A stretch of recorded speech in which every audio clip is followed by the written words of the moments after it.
Camp Boiro Inside. La cabine technique de Boiro est en réalité une cabine de torture pure et dure pour obliger les détenus, en majorité innocents, à enregistrer la vérité du ministre. C'est-à-dire à avouer les complots dont les scénarios ont été écrits en avance par le comité révolutionnaire et bien évidemment sous la houlette du président Sékou Touré. Voici les conditions dans lesquelles ces aveux sont obtenus. Récit 2. Diallo l'ingénieur agronome. Diallo avait les mains liées jusqu'au coude ainsi que ses chevilles. Deux gardes le maintenaient à genoux sur des morceaux de briques réfractaires soigneusement disposés sur le ciment. Les tessons de briques lui avaient lacéré la peau au niveau des genoux et fouillaient sa chair. C'est la 6e séance, c'est-à-dire 6 jours que, sans boire ni manger, Diallo passe à l'interrogatoire. Comme il a refusé de reconnaître ce qu'on veut lui faire reconnaître, c'est-à-dire comme il refuse d'aider la révolution, eh bien, la cabine technique l'aidera à aider la révolution. Camp Boiro Inside. Diallo en était à son 6e jour de torture. Se sentait perdu mais tenait ferme. C'est comme si une force extérieure lui intimait de ne rien dire, mais il n'en pouvait plus. 4 jours de diète d'accueil sans eau sans nourriture, 6 jours d'interrogatoire aussi sans boire ni manger, au total 10 jours de super enfer, il n'en pouvait plus vraiment.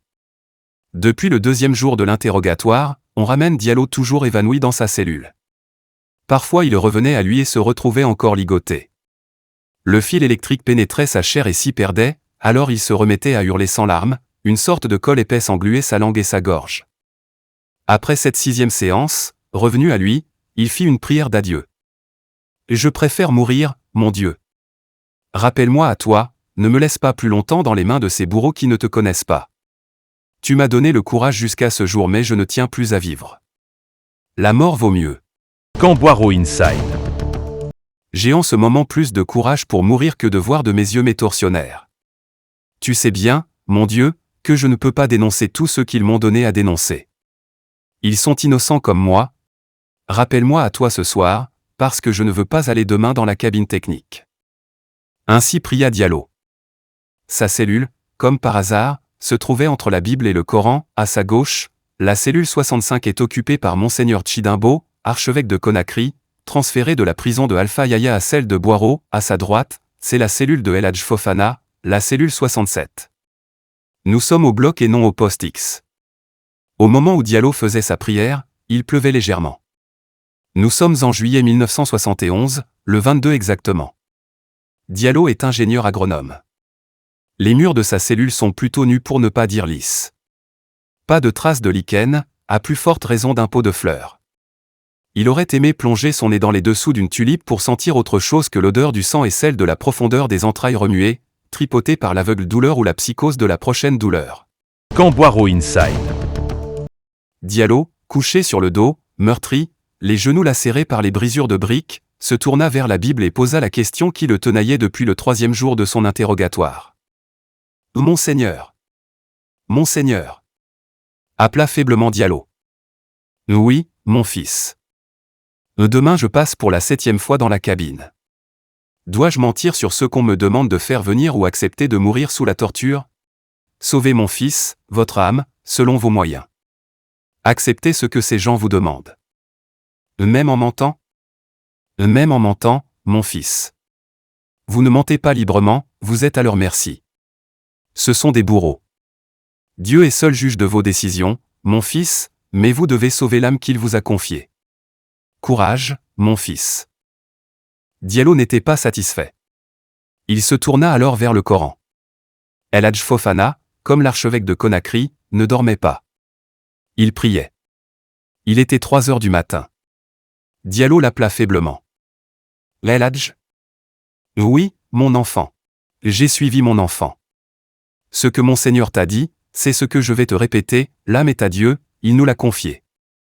Nous devons la protéger à tout prix. Si tu perds ton âme en refusant de parler, tu en rendras compte demain à Dieu. Lis donc ce qu'ils t'ont donné à lire et libère ton âme. Demain la vérité éclatera. Dieu est avec nous ici. On nous torture sous ses yeux. Demain, ceux qu'on te demande de faire venir sauront que tu étais réduit à ta simple expression pour le faire et ils ne t'en voudront pas. D'ailleurs ils seront arrêtés et eux aussi passeront dans la même cabine technique et en feront venir d'autres. C'est un processus ininterrompu.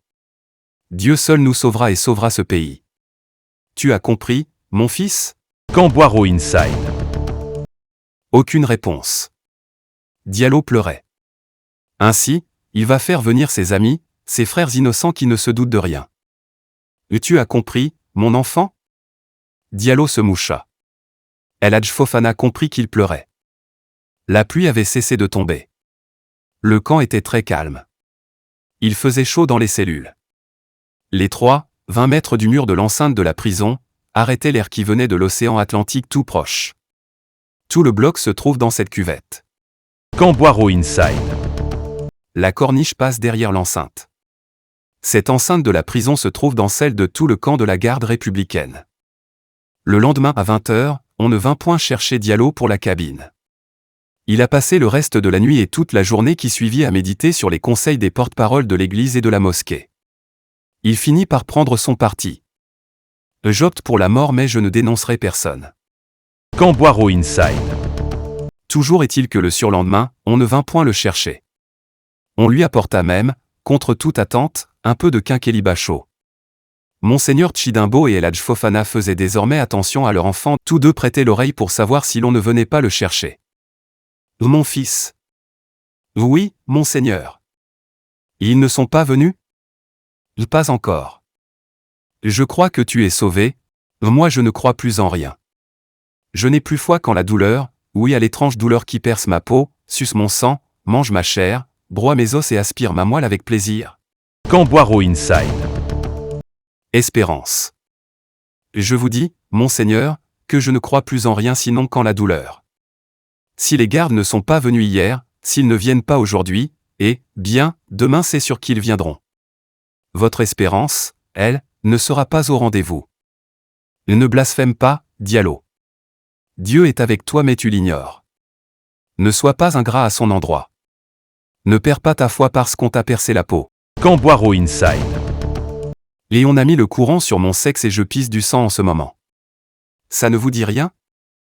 Tout cela est peu de choses. C'est peu de choses, El Hadj. El Hadj Fofana qui suivait la conversation entre le rosaire et la douleur, était intervenu en demandant à Diallo de ne pas blasphémer. Oui, Diallo. C'est peu de choses, puisque, toi, tu respires après 6 jours de cabine, après 10 jours de diète noire. Tu sais combien de camarades sont morts dans la cabine? Camp Boiro Inside. Tu viens d'arriver mon fils. Je répète que Dieu est avec toi. La preuve est qu'il t'a donné le courage de tenir ferme et de respirer dans ton enfer.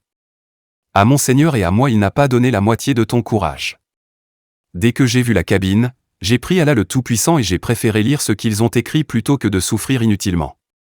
Il est vrai que j'ai eu la chance d'avoir le docteur Keïta Ousmane à côté de ma première cellule. C'est lui qui m'a conseillé de ne même pas essayer de résister, mais de reconnaître vite ce qu'ils veulent bien me reprocher. Keïta Ousmane a passé 10 fois dans la cabine technique. Monseigneur Tchidimbo, lui, a failli avaler son rosaire au camp Alpha Yaya. Camp Boiro Inside. Il est tombé dans les mains de Toya et de Zézé, là-bas. Tu as cru, continue à croire en Dieu. Nous sommes là par sa volonté, et lui seul peut nous sortir d'ici. Chut. J'entends les pas d'un garde. El Hadj Fofana se tut.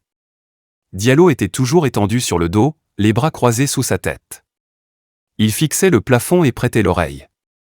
Son sang se vidait lentement par son sexe. Camp Boiro Inside. On suit tout ce qui se passe à l'intérieur du camp, et cela nuit et jour. Si les détenus sortent d'ici avec leur vue aux 3/4 détruite, ce n'est pas dû seulement à la sous-alimentation ou à l'obscurité permanente dans les cellules, mais aussi parce que nous regardons par les fentes ou par le bas de la porte. Cela grille la vue. Le garde passa devant la cellule de Diallo, ouvrit le portillon et tomba dans le petit espace entre le portail du bloc et les bâtiments de l'enfer. Camp Boiro Inside. L'extrait de ce texte se trouve dans un livre intitulé Camp Boiro aux éditions Présence africaine chez l'Harmattan.